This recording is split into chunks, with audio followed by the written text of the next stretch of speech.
খালি ধৈর্যটা ধরতে হয়, আর আমি ধৈর্য ধরছি ভাই। এটা 6টা বছর, এই জন্যই মনে হয় আমি বাইচাছি ভাই। আমি কি একবারও কথা বলেছিলাম আমি জেল থেকে আসার পরে এটা নিয়ে? কখনোই কোনোভাবে কেউ আমাকে কোশ্চেন করে উত্তর নিতে পেরেছে? আমার খালি মনে হয়েছে, বিশ্বাস করেন,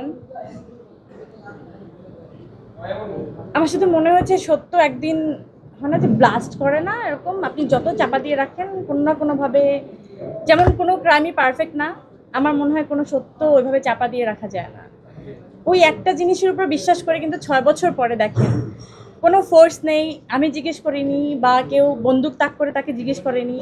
যে মানুষটা আমাকে অ্যারেস্ট করলো, আমি মানুষই বলবো, তাকে মানুষই বলবো, কারণ সে মানুষ হয়েই কথাটা বলেছে।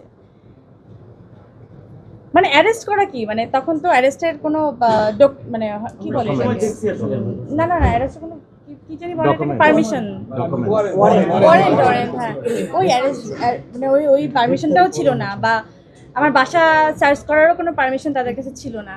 তারপরও যেটা করেছে সেটা নিয়ে কিন্তু আমি কোনোভাবেই কোনো কথা বলিনি। আমি শুধু জিজ্ঞেস করেছিলাম, আপনাদের এরকম অনেক ক্যামেরার সামনে থেকে আমার বাসা থেকে কিন্তু আমাকে নিয়ে যাওয়া হচ্ছিল, তো আমি আজকে হাসছি কেন জানেন? আমি হেসে হেসে কথাগুলো কেন বলতে পারছি জানেন? ওই দিন যখন ওই ব্যক্তিটা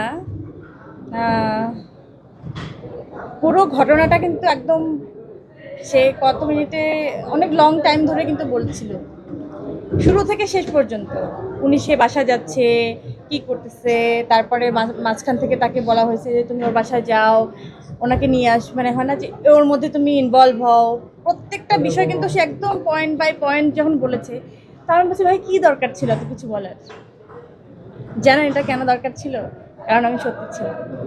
এটা 6টা বছর, এই জন্যই মনে হয় আমি বাইচাছি ভাই। খালি ধৈর্যটা ধরতে হয়, আর আমি ধৈর্য ধরছি ভাই।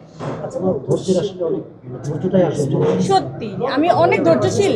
আমি একটা জায়গাতে আমি অনেক প্রমাণ পাইছি যে আমি আসলে এই জায়গাটায় কখনোই কথা বলি নাই, অ্যান্ড এটা আমার সাথে কিভাবে ঘটছে, আপনার সবার চোখের সামনে ঘটছে, অ্যান্ড সবার চোখের সামনে এটা প্রমাণিত হয়ে গেছে।